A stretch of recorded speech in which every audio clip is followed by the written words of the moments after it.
好来，乡亲啊，继续来看美国的总统川普采取着强硬手段，要重振着美国伫个西半球的影响力。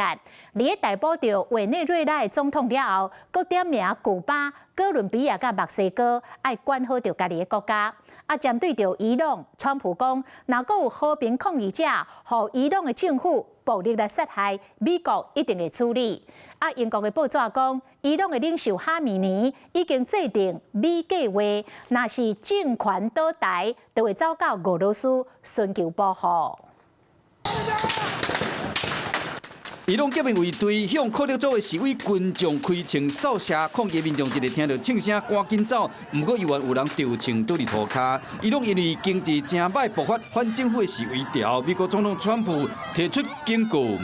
There's been protesters killed in Iran. You said we were locked and loaded, ready to go. What is the line there for when the U.S. is going to get involved in those protests? We'll take a look. We're watching it very closely.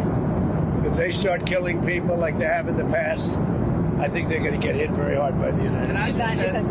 川普前日捌伫社群平台写讲，美国的枪支已经入好啊！伫美军派兵掠委内瑞拉总统马杜罗了，通常被用来预测美国敢会加班展开重大军事行动的。外国大厦披萨指数台湾时间7月中昼的时，一间披萨店的销售量比平时加12倍半。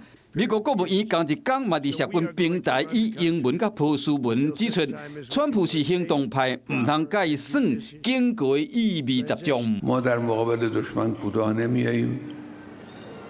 ما با اتکاء به خدای متعال با اتکال به خدای متعال و با اطمینان به همراهی مردم انشاءالله به توفیق الهی دشمن رو به زانو در خواهیم آورد. 伊朗最高领袖哈米尼拒绝美国威胁，不过英国《泰晤士报》曝光，若是伊朗的军方压袂掉国内示威秩序倒台，哈米尼有可能走去俄罗斯的莫斯科。And speaking of Iran, I hope they're not trying to build up again, because if they are, we're going to have no choice but very quickly to eradicate that build-up. 川普强硬外交路线，透过军事行动，重新建立美国在西半球的影响力，同时嘛对其他加美国对立的国家发出明确的警告。Hello， 我是张新文，想要抢先掌握最及时的新闻资讯吗？赶快订阅、按赞、开启小铃铛，锁定华视新闻 YouTube 频道。